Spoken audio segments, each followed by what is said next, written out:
Accuracy, balance, credibility, यो हो ABC news. नमस्कार, म सचिता। यो शिक्षा क्षेत्रको समग्र पक्ष समेटेको समाचार एड्यु 360। हामी शिक्षा क्षेत्रमा भएका उपलब्धि र प्राप्त उपलब्धिहरूलाई संस्थागत गर्दै देशको ग्रामीण तहसम्म सूचना पुर्याउन प्रयत्नशील छौं। शैक्षिक समाचारमा हामी जनमानसमा रहेका विद्यमान शैक्षिक समस्या, यसका समाधान र उपलब्धिका विषयमा केन्द्रित रहन्छौं। हामी शिक्षा क्षेत्रका समस्या समाधानका विषय त राख्छौं नै, सँगसँगै शिक्षा क्षेत्रमा भइरहेका विकृति, विसङ्गति र शिक्षाको नाममा भएका गलत कामको समाचार सङ्कलन गर्दै सम्प्रेषण पनि गर्छौं। यिनै शिक्षा सम्बन्धी विषयलाई उठान गर्ने पूर्ण प्याकेज हो एड्यु 360। एड्यु 360 मा अब लागौं एड्यु समाचारतर्फ।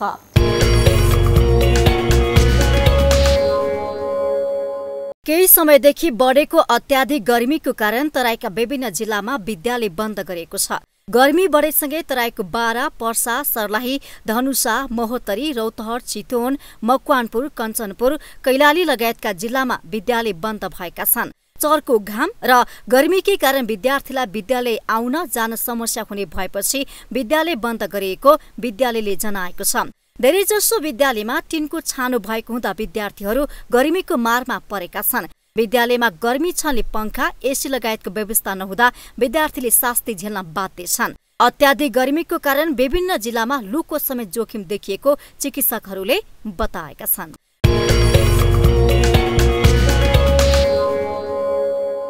एड्यु 360 मा अब 21 ब्रेकपछि पुनः आउनेछौं एड्यु अन्तर्वार्ताको साथमा। ब्रेकपछि पुनः स्वागत छ एड्यु 360 मा। अब लागौं एड्यु अन्तर्वार्तातर्फ।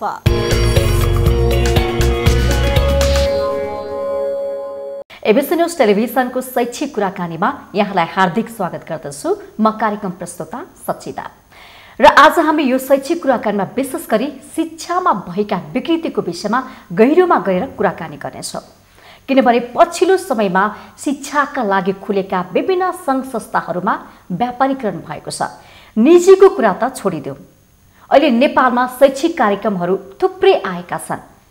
एउटा गतिलो उदाहरण रहेको छ नेपालमा विद्यावारिधि, यानि कि पीएचडी कार्यक्रम। यो कार्यक्रमले चाहिँ देश निर्माण गर्नको लागि सक्षम, दक्ष र योग्य जनशक्ति निर्माण गर्नुपर्ने हो, तर त्यो भएको छैन। उल्टै कमाउ धन्दा बनेको छ शैक्षिक कार्यक्रम। आज हामी यो विषयमा चाहिँ गहिरोमा गएर समीक्षा गर्नेछौँ, छलफल गर्नेछौँ र छलफलको लागि आज हामीले हाम्रो स्टुडियोमा निम्ताएका छौँ। लामो समयदेखि शिक्षा क्षेत्रमा सुधारको लागि उहाँले पहल गरिरहनु भएको छ, लागिरहनु भएको छ र उहाँले लामो समय बिताइसक्नु भएको छ। कहाँ समस्या छन्, त्यो समस्यालाई चिर्नको लागि के कस्तो कामहरू गर्न सकिन्छ भनेर उहाँले विभिन्न योजनाहरू पनि बनाइसक्नु भएको छ। आज त्यस्ता व्यक्तित्व यानि कि शिक्षाविद प्राध्यापक डाक्टर विद्यानाथ कोइरालाज्यूलाई चाहिँ आज हामीले हाम्रो स्टुडियोमा निम्ताएका छौँ। यहाँलाई हार्दिक स्वागत छ। धन्यवाद। आराम हुनुहुन्छ? हजुर, ठिकठाक छ। सुरुमै कुराकानी गरौँ, यहाँले लामो समयसम्म यो क्षेत्रमा बिताइसक्नु भएको छ, शैक्षिक क्षेत्रमा, र शिक्षामा सुधार गर्नुपर्छ भनेर यहाँ पनि विभिन्न जिल्लामा पुगिरहनु भएको छ। अहिले पनि देश दौडामा हुनुहुन्छ होइन? खास कहाँनिर समस्या छ शिक्षाकोमा? मैले मानसिकतामा भन्ने गरेको छु।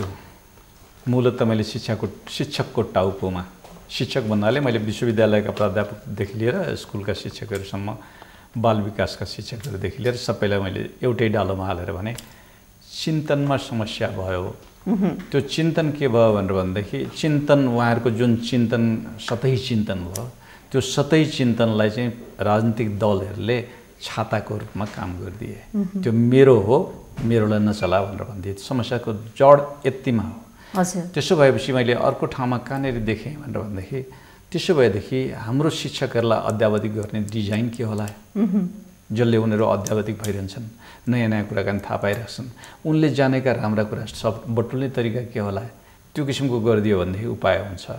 अनि त्यस्तै गरी उनीहरूले जानेको कुरामा नवीनता के रहेछ, सिर्जना के रहेछ, यो किसिमको ढङ्गले लाने हो भनेदेखि सकिन्छ, नत्र हामीले गफलाउने हो। अब यसमा कसले आफ्नो ठाउँबाट के गर्नु पर्ला सुधारको लागि गर्न सक्छन्? मैले देखेको अब एउटा चाहिँ संवैधानिक बाटोबाट हेरौँ। संवैधानिक बाटोबाट हेर्दाखेरि स्थानीय सरकारको तहमा स्थानीय सरकारका मान्छेहरूले खुट्टा टेक्नुपर्छ। अहिले मैले उनीहरूलाई खुट्टा टेकेका छैनन्, परालको लौरो के अरे परालको खुट्टा भन्ने गरिरहेको छु स्थानीय तहका मान्छेहरूलाई। किन त्यसो भने भनेर भन्दाखेरि उहाँहरूलाई चाहिँ संविधानले अधिकार दिएको छ, अनुसूची 8 अन्तर्गत मेरो शिक्षाको यो अधिकार भन्ने छ, तर त्यो अधिकार कार्यान्वयन गर्नलाई हिम्मत गर्नुहुन्न। किनभने उहाँ के कुर्नुहुन्छ भन्दै अदालतको आदेश कुर्नुहुन्छ, पार्टीको निर्देशन कुर्नुहुन्छ। अब अदालतको आदेश पनि अवज्ञा गर्न पाइन्छ नि, किनभने म नराम्रोको लागि गरेको छु नि, राम्रोको लागि गरेको छु भन्न पाइन्छ नि। किनभने अदालत चाहिँ इन्साफ गर्न जान्दो रहेछ, न्याय गर्न सक्दो रहेछ। किनभने एउटै मुद्दामा एउटा अदालतले एउटा निर्णय दिन्छ, अर्को अदालतले अर्को निर्णय दिन्छ, त्यो त्यस्तो गर्न पाइन्छ? त्यहाँनेरि चिरिदियो भने एउटा चाहिँ त्यहाँनेरिबाट समाधान निक्लन्छ। उनलाई खुट्टा टेकाउनु पर्यो। खुट्टा टेकाउने भनेको संवैधानिक बाटो। यो तिमीलाई हल्लाउँदैन है, सङ्घीय ऐन नआएसम्म यो नबनाऊ, अथवा चाहिँ प्रदेशको ऐन नआएसम्म यो नबनाऊ भन्ने किसिमको दुस्साहसी काम सङ्घले गर्नु हुँदैन। दोस्रो अप्ठ्यारो मैले कहाँनिर देखाएको छु भन्दाखेरि चिन्तनगत अप्ठ्यारो। जस्तो तपाईँले भन्नुभयो प्राइभेट विद्यालय हुने के हो हाम्रो निम्ति प्राइभेट विद्यालय राख्नुपर्ने हो, फाल्नुपर्ने हो, नियमन गर्नुपर्ने हो, छाडा छोड्नु पर्ने हो, के गर्ने हो भनेर भन्ने बारेमा टुङ्गो टक्कै हुनुपर्ने। हामी शिक्षा आयोगको रिपोर्टमा लेख्यौँ पनि, कार्यान्वयन होस् भन्ने अपेक्षा पनि गऱ्यौँ।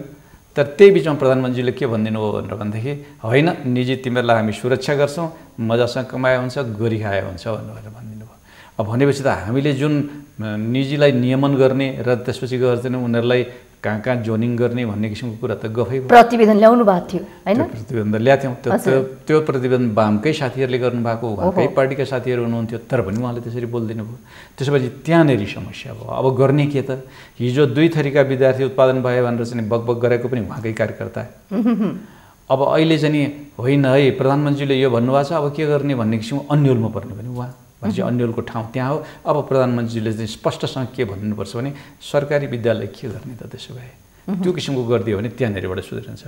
अर्को र तपाईँले पिएचडी भन्नुभयो, त्यो त प्राज्ञिक दुनियाँ हो नि। प्राज्ञिक दुनियाँ हो भनेपछि त प्राज्ञिक दुनियाँमा त चोरी चकारी भने त बेइमानी हो नि। हजुर। तर चोरी चकारी गर्ने पनि छ, 2 नम्बरी गर्ने पनि छ। मैले किन त्यसो भने भनेदेखि अब मैले नलेखिकन अर्को कसैले थिसिस लेखिदिएर मैले लेखेँ भनेर भन्ने खालको मान्छेहरूको पनि जमात हामीसँग बन्दै गयो। भारतका कति विश्वविद्यालयहरू होला नि, ती भारतका विश्वविद्यालयहरू त्यो त्यहाँ मात्रै स्वीकृति पाएका विश्वविद्यालय यहाँ आएर चाहिँ ल त्यहाँबाट मैले पढेँ भनेर भन्ने किसिमको कुरोकानी पनि भयो। जस्तो विद्यावारी जस्तो कार्यक्रममा चाहिँ किनबेच हुन्छ क्या? ठिक भन्नुभयो। होइन त्यसो मुख्य त कारण के हो भन्दाखेरि हाम्रो नैतिकताको धरातल समस्या हो नि त्यहाँ। विद्यावारिधि कोही मान्छे चाहिँ म गर्न जान्छु, म तपाईँको पिएचडीको थिसिस लेखिदिन्छु भनेर भन्ने मान्छे त हराम हो नि त। त्यो वास्तवमा त ठिक मान्छे त होइन नि। त्यो मान्छेले त्यसरी बोल्नै हुँदैन थियो। जो मान्छेले गएर मलाई यो लेखिदिनुहोस् न भनेर भने त्यो त झनै खतम मान्छे हो नि। त्यसले त त्यो घुसुवाउने काम गर्नु हुँदैन थियो नि। तर अब त्यसैलाई हामीले स्वीकृति गरिदिन्छौँ। त्यो भनेको त के को निम्ति भन्दाखेरि 2-4 हजार रुपियाँ पाइन्छ भनेको निम्ति। अब त्यसमा शिक्षा मन्त्रालयका साथीहरू पनि लाग्नु भएको छ, विश्वविद्यालयका साथीहरू पनि लाग्नु भएको छ। अब कसलाई भन्न जाने हो त्यो स्थिति हाम्रो निम्ति चाहिँ भयो। अब ती मान्छेहरूले ल तपाईँको थिसिसमा हामी शङ्का गर्छौँ, यो शङ्का गरेको कुरो ल यसरी ल्याउँ भनेर चाहिँ भन्ने किसिमको हिम्मत विश्वविद्यालय अनुदान आयोगले गर्न सक्दैन, त्रिभुवन विश्वविद्यालयले गर्न सक्दैन। समकक्षी भएर भन्दा चाहिँ समकक्षता दिने अब राष्ट्रपतिजीले गर्न सक्नु भएन, किनभने उहाँले पनि सही गरिदिनु भयो। अब यस्तो ढङ्गमा हामी चाहिँ के भने अन्यलमा मात्रै पऱ्यौँ। अब गर्ने के त भनेर भन्यो भने मेरो हिसाबमा चाहिँ साह्रै सजिलो उपाय छ। त्यो के हो भनेदेखि चोर्न नमिल्ने विषयवस्तु चाहिँ हालिदिनुपर्छ। विषयवस्तु नै पहिले नै थिसिस लेख्ने बेलामा के खालको भने व्यक्तिको रुचि, देशको आवश्यकता र त्यसपछि उसको क्षमता, त्यो 2-3टा कुराकानीलाई चाहिँ जोडेर बनाइदिने हो भने त कसैले कटपेस्ट गरेर चाहिँ मिलाउन सक्दैन नि। चोरीको रोक्ने चाहिँ अर्को तरिकाहरू पनि छन्। त्यस्तो त्यो मेसिन नै छ भने कम्प्युटरमा त्यस्तो प्रोग्रामहरू पनि छन्। त्यो अर्को तरिका हुनसक्छ। इमान्दारिकताको अर्थको निम्ति चाहिँ त प्राज्ञिक विश्वास नै सबभन्दा ठुलो कुराकानी हो। प्राज्ञिक भनेको त्यो भजनै प्राज्ञिक होइन कि कमसेकम राम्रो कुराकानी म यो हो यो होइन भन्न सक्ने मान्छे भइदियो भने। अच्छा, जस्तो उत्पादनमुखी शैक्षिक कार्यक्रम किन हुन सकेन?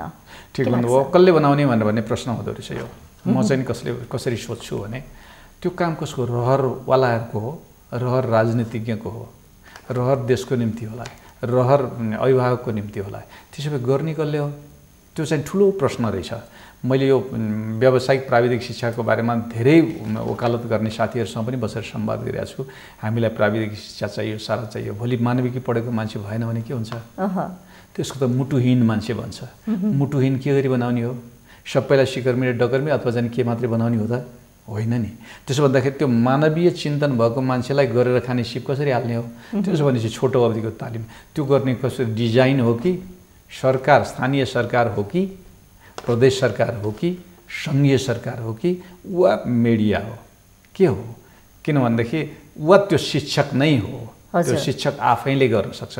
यो 3-4वटा कुराहरूमा हामी टुङ्गो गर्नुपर्छ। किनभने शिक्षकले गरेर बनेका उदाहरण पनि छन् हामीसँग। गाउँपालिका नगरपालिका पालिकाका साथीहरूले ल गरौँ भनेर भनेर चाहिँ जो सिपवाला मान्छेहरू छन् ती सिपवालासँग सहकार्य गर्ने डिजाइन बनाइदिएर त्यहीँभित्र भएका मान्छेहरूसँग आधुनिक सिपको पुरानो सिपको त्यस्तो डिजाइनवालासँग सहकार्य गराइदिए डिजाइनहरू पनि हामीसँग छन्। होइन सरकारले चाहिँ यो गर्नुपर्छ भनेर चाहिँ भनेर अहिले जस्तो प्रधानमन्त्रीले भन्नुभयो प्रत्येक पालिकामा चाहिँ एउटा व्यवस्था के अरे यो प्राविधिक व्यावसायिक विषय चाहिन्छ भनेर भन्नुभयो। एउटा अभियान चलेको छ पालिकामा चाहिँ कमसेकम प्राविधिक धारको विद्यालय अथवा प्राविधिक विद्यालय खोल्ने अभियान छ। त्यो अर्को किसिमको तरिका हो। अब गर्ने कसले भनेर भन्ने हो? अब निजीलाई गुहार्न सकिन्छ। निजी नै पनि तपाईँको कस्तो किसिमको हिसाब भने ल तपाईँले अहिले जुन ढङ्गले काम गरिरहनु भएको छ तपाईँको काम चाहिँ सिपको निम्ति सिपको तपाईँलाई सहयोग गर्नुको निम्ति हामी चाहिँ यति करोड रुपियाँ वा यति अरब रुपियाँ तपाईँलाई चाहिँ दिन्छौँ, तपाईँहरू संस्थागत रूपमा आउनुहोस् न भन्न पाइन्छ। किनभने निजीलाई पनि त परिचालन गर्न मिल्छ। यो तरिका गरियो भने समाधान निक्लन्छ वास्तवमा। सो शिक्षामा सबैको समान पहुँच बनेको थियो होइन, तर अहिले पनि विभेदकारी देखिएको छ। नीतिगत समस्या वा नियतका समस्या के भन्नु? मैले नियतका समस्या भन्छु। नीतिगत समस्या मैले त्यति धेरै देख्दिनँ। नियत र हाम्रो काम गराइ दुईवटा कुराकानीलाई मैले बडो अप्ठ्यारो ढङ्गबाट हेरिरहेको छु। हाम्रो त्यो नियत कस्तो भयो भने सबैलाई शिक्षामा ल्याउनुपर्छ भने जिम्मा कसको त्यो बारेमा हामीले टुङ्गै गर्न सकेनौँ। त्यो स्थानीय सरकारको हो भने स्थानीय सरकार क्रियात्मक भएर अगाडि बढ्थ्यो, एकदम अगाडि बढेर चाहिँ जान्थ्यो। त्यो उसले जिम्मेवारी महसुसै गरेन। कसको जिम्मेवारी भनेपछि त यहाँ कर्मचारी तन्त्रको, कर्मचारीले लेखिदिने भयो। कसको जिम्मेवारी भने प्रधानमन्त्रीज्यू चाहिँ हेलिकप्टर चढेर दौड्नु भन्ने भयो, शिक्षा मन्त्रीज्यू दुईवटा बच्चा बोकेर हिँड्दिनु भन्ने भयो। अब उहाँहरूको जिम्मेवारी हो त्यो। अनि कसको जिम्मेवारी भन्ने नखुट्याएपछि त के हुन्छ भने सबैको हो भने चाहिँ कसैको पनि हुँदैन। हाम्रो चाहिँ पहुँचको समस्या त्यहाँनिर भयो। त्यो पहुँचको निम्ति हामीले गर्न सक्ने थुप्रै बाटोहरू छन्। बाटो नम्बर 1 जस्तो मधेसमा तपाईँले एकचोटि हेर्नुभयो भने त्यहाँ माइजनहरू छन्। माइजनलाई जिम्मा दियो भने ल तिम्रो यो काम तिमीले गर्नुपर्छ भनेर भन्यो भने उनीहरू तयार हुन्छन्। तिम्रो बिरादरको निम्ति तिमीले यो काम गर्नुपर्छ भन्यो भने त्यो तयार छ भने हिमालमा थकाली छ भनेपछि त हामीसँग नभए होइन नि। अनि कोही केटाकेटीहरू विपन्न पनि छन्। बाबुआमालाई सघाउने हो कि केटाकेटीलाई सघाउने हो दुईवटा कुराकानीमा टुङ्गो गर्नु पऱ्यो। बाबुआमालाई सघाउने हो भनेदेखि सबभन्दा राम्रो त्यो जिन्दगीभरलाई काम लाग्यो। केटाकेटीलाई सघाउने हो भनेदेखि एकछिनलाई तातो भयो। अब एकछिनको तरिका गर्ने हो कि दीर्घकालीन उपाय गर्ने हो? अब सरकारको बुद्धि चाहिँ के भयो भनेदेखि एकछिनको निम्ति विचार गर्ने हो। ल एउटा सेनिटरी प्याड दिउँ अथवा चाहिँ एउटा खाजा दिउँ, यही किसिमको कुराकानी गर्यो। खाजा सरकारले दिनुपर्ने, सेनिटरी प्याड सरकारले दिनुपर्ने हो र? सेनिटरी प्याड त सरकारले बनाउनुलाई बरु सिकाइदिनुपर्ने हो। त्यो बच्चीहरू जसलाई सेनिटरी प्याड दिनुपर्छ त्यो दिने मान्छेहरूको 20 जना 50 जनाको एउटा उद्यमी समूह बनाइदिएर उनले उद्यम गरेर पैसा कमाउनु। सिपमूलक तालिमको पनि गर्न सकिन्छ। सिपमूलक तालिम दिउँ, त्यो किसिमको प्रक्रिया हुनुपर्छ नि। खाजा खुवाउनलाई सरकारले म यति रुपियाँ दिन्छु भनेर चाहिँ गर्ने के? किनभने हामीले त दशा देखाएको छौँ नि। त्यो के घिउ दियो भने शिक्षकको घरमा जाने, त्यसपछि गएर पिठो दियो भने कुँडोमा जाने। अब यस्तो किसिमको दशा भएको ठाउँमा सरकारले के बुद्धि ल्याएको हो? त्यसैले त्यो चिरिदियो भनेर भन्दै अभिभावकलाई तताइदियो। अभिभावकलाई ल है तपाईँलाई म यसरी सघाउँछु, तपाईँको केटाकेटी यसरी पढ्नुपर्छ भन्ने बित्तिकै त समाधान निक्लिहाल्छ। जस्तो सर शिशु कक्षादेखि नै विद्याबारीसम्म धेरै समस्या छन्। अब यसलाई चाहिँ सुधारको लागि कस्तो नीति आवश्यक पर्छ? मैले नीतिभन्दा पनि नियतगत कुराकानी भने वास्तवमा कस्तो रहेछ भने एउटा केही उपायहरू हामीसँग गर्न सक्ने सम्भावना पनि मैले देखाएको छु। कस्तो राम्रो सम्भावना देखाएको छु भने अहिले केही पालिकाहरूले, गाउँपालिका नगरपालिकाहरूले के गरिरहेछन् भने कुन ठाउँमा कस्तो खालको पढाइ भइरहेछ भनेर चाहिँ त्यो मोनिटर गर्ने, आफै खल्तीमै मोबाइलबाटै मोनिटर गर्ने डिजाइनहरू बनाउँदैछन्। यदि त्यो डिजाइन कार्यान्वयन गर्न सक्ने हो भने कसले के गरिरहेछ थाहा हुन्छ। अब त्यहीँनेरि हाम्रा नेतृत्ववर्गको इमान्दारिता जरुरी भयो। मेरो पार्टीको गौरवशाली पार्टीको यो यो यसले यसो गर्यो भनेर चाहिँ संरक्षण गर्ने कि बेइमानी गरेछ भनेर त्यसलाई सजाय गर्ने, त्यति मात्रै गर्ने हो भनेर भन्दै एउटा अनुगमनको डिजाइन हुनसक्छ। दोस्रो तरिका हुनसक्छ, दोस्रो के हो भने रिपोर्टिङ गर्ने। गाउँपालिका नगरपालिकामा अब हामी चाहिँ शिक्षकहरू सञ्चालित भएको छन्, त्यसो भएपछि त्यो सञ्चालित भएका जुन शिक्षकहरू छन् तिनीहरूसँगै बसेर चाहिँ कति भयो त तपाईँको बाल विकासमा के भयो, माध्यमिकमा के भयो, आधारभूतमा के भयो, उच्च शिक्षामा के भयो, संवाद गरौँ न। कसले कसले राम्रो राम्रो कुराकानी गरिरहेछ अगाडि ल्याइदेऊ न, कमजोर गरिरहेछ सघाउने डिजाइन बनाऊ न, होइन नयाँ कुराकानी चाहिएछ थप्ने कुराकानी गरौँ न। त्यो गरिदियो भन्दै समाधान त्यही निक्लिन्छ। जस्तो नेपाल बाहिरका विश्वविद्यालयको जुन लोगो राखेर विद्यार्थी कार्यक्रम समेत चलेका छन्, यो कानुनसम्म छन् या छैनन्? छैनन्। किन भनेदेखि नि विश्वविद्यालयमा कस्ता मान्छे कस्तो विश्वविद्यालय यहाँ आउनुपर्छ भने चाहिँ अब दुईवटा भाषाबाट हेरौँ। एउटा WTO को भाषाबाट, हजुर, किनभने WTO ले के गर्छ आउनलाई दिन्छ, उच्च शिक्षामा आउन दिन्छ, तर अब कसलाई ल्याउने भन्ने किसिमको कुरो चाहिँ नि त्यो नेतृत्व वर्गमा पर्छ। हजुर हजुर, किनभने जोसुकै थाङ्ना माग्ना जुनै विश्वविद्यालय पनि हामीसँग ल्याउने हो कि त्यहाँ चाहिँ नि निश्चित मापदण्ड भएका ल्याउने हो। जस्तो 1000 सूचीको 1000 नम्बरमा पर्या ल्याउने, 200 नम्बरमा पर्या ल्याउने वा यो विषयको मान्छे मात्रै ल्याउने भन्ने त नेतृत्वले हो नि। त्यो विश्वविद्यालय अनुदान आयोगको नेतृत्व हो कि विश्वविद्यालयको नेतृत्व हो कि वा जसले चाहिँ त्यो विद्यावारिधि त्यस्ता खालका चलाइरहनु भएको छ उहाँको हो, कसको हो? कसैले त त्यो भनिदिनु पऱ्यो नि। म चाहिँ यो सम्मानित संस्थाबाट यसरी क्लास लिइरहेको छु भन्ने किसिमको गर्न पायो भने त हुन्छ नि। नत्र त विदेशी पनि त पैसा कमाउनु सिपालु हुन्छ नि, चाहे त्यो चाइनिज होस् चाहे अमेरिकी होस्। चिन्तन त उनीहरूको त्यही हो। जस्तो उच्च शिक्षामा ठुलो बदमासी भएका छन् होइन, खबरहरू पनि आइरहेको छ, समस्या दिन प्रतिदिन बढिरहेको छ। अब यसलाई रोक्नको लागि के गर्न सक्छौँ हामीले? मैले देखेको संवाद हो, असाध्य संवादहीनता हाम्रो निम्ति ठुलो समस्या हो भनेर पनि मैले देखेको छु। जस्तो संवादको मैले किन भन्यो भने विद्यार्थीहरू पनि हिजोको विद्यार्थी छैन अहिले। हिजोको विद्यार्थी पत्याउने विद्यार्थी हो, आजको विद्यार्थी भनेको प्रश्न गर्ने विद्यार्थी हो, सम्भावना पनि देखाउने विद्यार्थी हो। त्यसपछि प्रश्न गरेर सम्भावना देखाउने दुईटै विद्यार्थीमा अब अभियान नै चलाउनु। विद्यार्थीले सपना देखेको के हो, माने यो कलेज कसरी बनाउनुहुन्छ, यो विश्वविद्यालय कसरी बनाउनुहुन्छ, तपाईँले सोचेको शिक्षा कस्तो बनाउनुपर्छ, ल त्यो बारेमा संवाद गरौँ भने विद्यार्थीले ल्याएको 4 वा 5 वटा विचारहरू होला। शिक्षकहरू छन्, विश्वविद्यालयकै शिक्षकहरूको विभिन्न किसिमका पार्टी पेक्षाका शिक्षकहरूको जमात छ, ती पार्टी पेक्षाका शिक्षकहरूको जमातको पनि चिन्तनहरू मिलाउँ। के गर्दाखेरि गर्न सकिन्छ होला, तपाईँलाई के गरिदियो भने तपाईँ साँच्चै एकदम इमान्दार भएर काम गर्न सक्नुहुन्छ, त्यसरी ल्याउँ।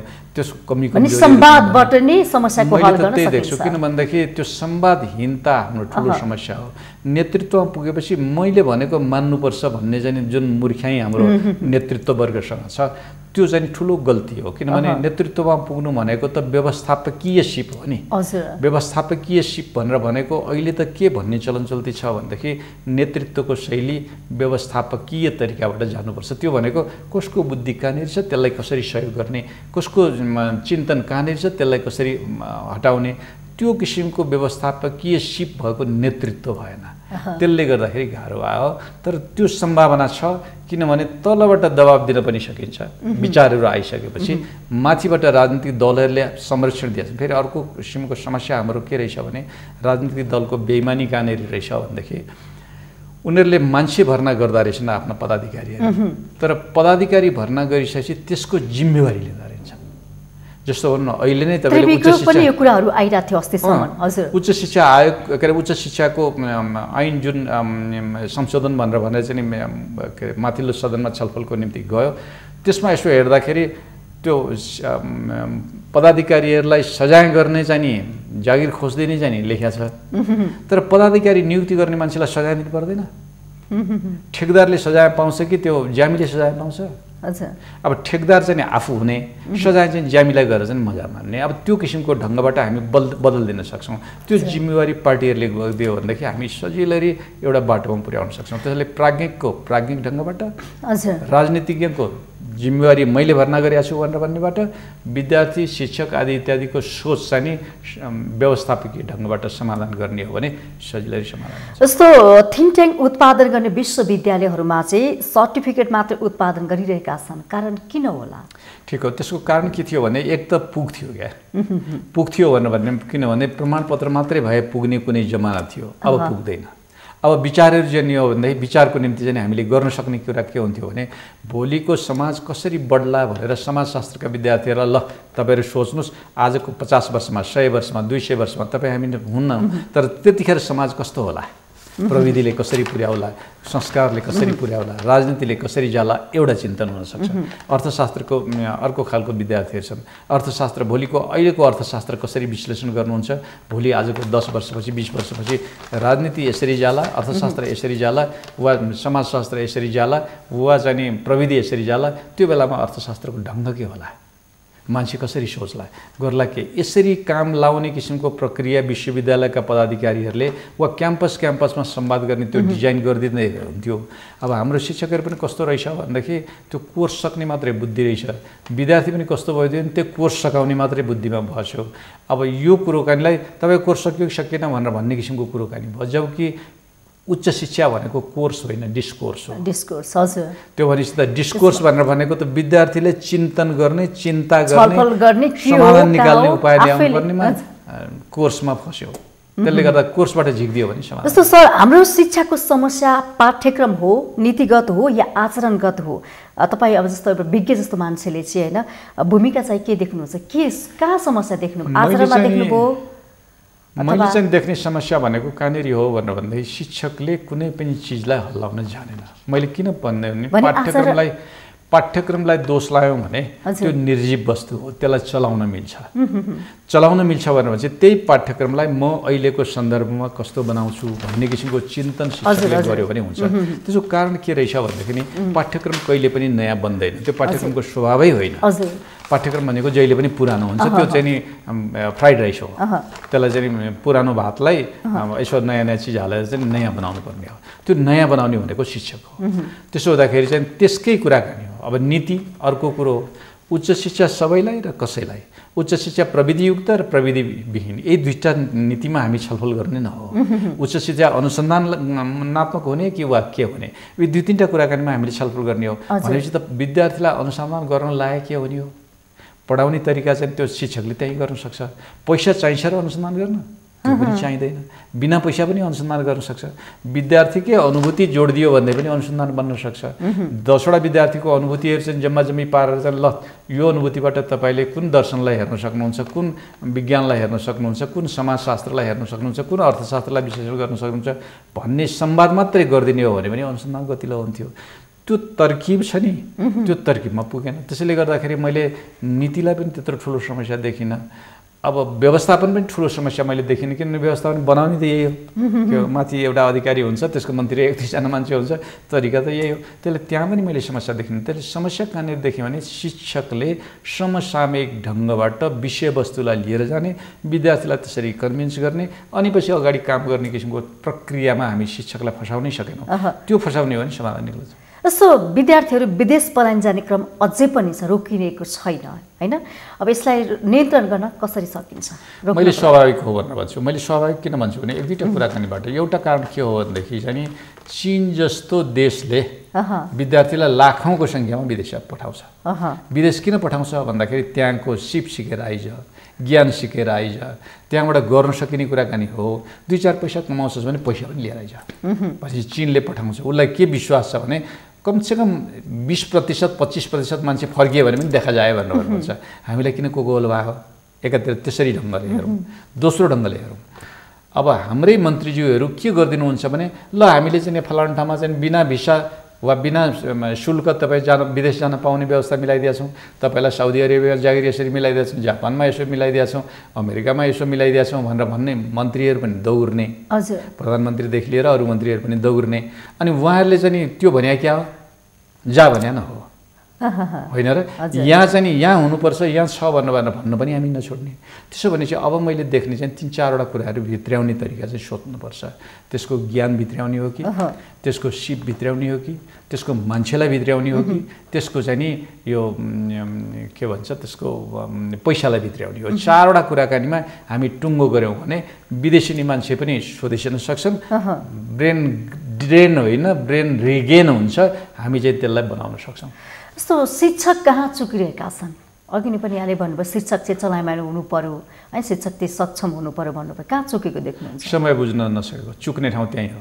मैले किन त्यसो भने हाम्रो शिक्षकले गर्व गर्ने के रहेछ भने मैले 20 वर्ष पढाएँ, मैले 30 वर्ष पढाएँ, तर 30 वर्षमा विद्यार्थीको मनोवृत्ति कति परिवर्तन भयो भन्ने बारेमा लिखत नै राखेर हाम्रो शिक्षकले चुकिया ठाउँ त्यहाँ हो। लिखत राखेको भए उसलाई के थाहा हुन्थ्यो भने 20 वर्ष अगाडिको विद्यार्थीलाई मैले यसरी पढाउँथेँ, अहिले 20 वर्ष पछाडिको विद्यार्थीलाई मैले यसरी पढाउँछु, अहिले प्रविधिसँग टाँसिएको विद्यार्थीलाई मैले यसरी पढाउँछु, भोलि टाउकोमा माइक्रोचिप्स राखेर चाहिँ बोल्ने केटाकेटीलाई मैले यसरी पढाउँछु, वा आजभन्दा 20 वर्ष 30 वर्ष अगाडिको शिक्षक के अरे विद्यार्थीलाई चाहिँ मैले यसरी पढाएको थिएँ भन्दाखेरि म नै यसरी परिवर्तन भएको छु भन्ने किसिमको कुरो थाहा पायो भने त्यो चाहिँ गरिखायो, नत्र भएदेखि ऊ चुकेकै हो। जस्तो गुणस्तरीयताको कुरा गरौँ सर, कस्तो छ अहिलेको गुणस्तरीय शिक्षाको गुणस्तरीयता के छ? छैन, पुगेको छैन। किनभने बजारले खोजेको गुणस्तर भनेको सापेक्ष हुन्छ, त्यो भनेको बजारले के खोज्छ त्यो दियो कि दिएन भनेर भन्ने प्रश्न हो। अहिले हामीले भन्ने उच्च शिक्षाले के अरे गरेर खाने सिप दिएन भनेर भन्ने गुणस्तर पुगेन। अब चाहियो के भनेर भन्दा स्पष्ट भयो, त्यो भनेको के हो भने सिप चाहियो। अब सिप दिने कसरी भन्दा त छोटा अवधिको तालिम दिए पनि सिप हुन्छ, संवाद गराइदिए पनि सिप हुन्छ। त्यो विद्यार्थीलाई इन्टरप्रेन्योरसिप भनौँ न, कुनै इन्टरप्रेन्योरसिप बनाइदियो भनेर भन्दा त्यो उद्यमीकरणको डिजाइनमा लगिदिए पनि सिप हुन्छ। होइन, विद्यार्थीलाई चाहिँ कुनैसँग त्यो टाँस दिने इन्टर्न्सको रूपमा लगिदिए पनि सिप हुन्छ। अब सिप कसरी दिने भन्ने पो समस्या हो त। समस्या त बजारले त्यसैले अपेक्षित गुणस्तर हाम्रोमा छैन। शैक्षिक हिसाबले हेर्नुभयो भने पनि केटाकेटीहरूको शैक्षिक स्तर हामीले अपेक्षा गरेको पुगेको छैन। किनभने नोट पढाउने शिक्षक, नोट पढ्ने विद्यार्थी दुईटैले शैक्षिक गुणस्तर काम गर्न सक्दैन। जस्तो भर्खर मात्र बजेट सार्वजनिक भएको छ होइन, शिक्षामा पर्याप्त बजेट तपाईँ पाउनु भएको छ, देख्नुहुन्छ के भन्नुहुन्छ? छैन, किनभने उहाँहरूकै भाषामा छैन। अर्थमन्त्रीज्यूले जुन किसिमको बजेट प्रस्तुत गर्नुभयो उहाँले नै मस्यौदा गरेको दस्तावेजमा, नेकपाको दस्तावेजमा के लेख्नुभयो 20% छुट्याइने छ भनेर लेख्नुभयो, तर छुट्याउनु भयो 10%, 10.67। किन भन्दाखेरि किनभने पैसा छैन, उहाँले नि बुझ्नु भएको छ। त्यसो हो भनेदेखि हामीसँग अर्को बाटो हो। त्यसो भए विश्वविद्यालयहरूले चाहिँ मलाई पैसा पुगेन भनेर गनगन गर्ने हो कि, स्थानीय सरकारले मलाई पैसा पुगेन भनेर गनगन गर्ने हो कि मेरो पैसाबाट यदि थप्छु भन्ने हो, नभए म ट्याक्स लाउँछु भन्ने हो, वा म नभए व्यापार गर्छु भन्ने हो, नभए म मेरो विद्यार्थीलाई पैसा कमाउने तरिकामा लाउँछु। जस्तो चाणक्यले लाउने तरिकालाई भनौँ, म चाणक्यले कुनै बेला विद्यार्थीहरूलाई माग्न सिकाए, जाऊ किनभने तिम्रो अहम नासिन्छ। उनले चाहिँ गर्न सिकाए, व्यापार गर, व्यापार सिकाए। उनले चाहिँ होइन तिमी उद्यम गर, उद्यम सिकाए। उनले चाहिँ के गर, खेती गर, त्यहीँ खेती गर्न सिकाए। हामी के गर्ने? किनभने हाम्रो विद्यार्थी के दिनभरि चुप लाएर बस्नुपर्छ? उसले गर्नु हुँदैन। हुन्छ नि, स्वावलम्बनको कुराकानी गर्ने, हामीहरू चाहिँ चिन्तन त्यस्तो हुने। त्यसो भने मलाई लाग्छ यसरी गरिदिने हो भने समाधान निक्लन्छ। हस् सर, हाम्रो निमन्त्रणा स्वीकार गरेर आइदिनु भयो, धेरै धेरै धन्यवाद छ। मलाई पनि अवसर दिनुभयो, यसको लागि आभार व्यक्त गर्छु। अध्ययन दर्शकबिन, आज हामीले चाहिँ विशेष गरी लामो समयसम्म शिक्षा क्षेत्रमा लाग्नुभएका प्राध्यापक डाक्टर विद्यानाथ कोइराला सरसँग कुराकानी गऱ्यौँ। अर्को हप्ता अर्का अतिथिसँग उपस्थित हुनेछौँ। एबिसी न्युज टेलिभिजन हेर्दै गर्नुहोला। नमस्ते।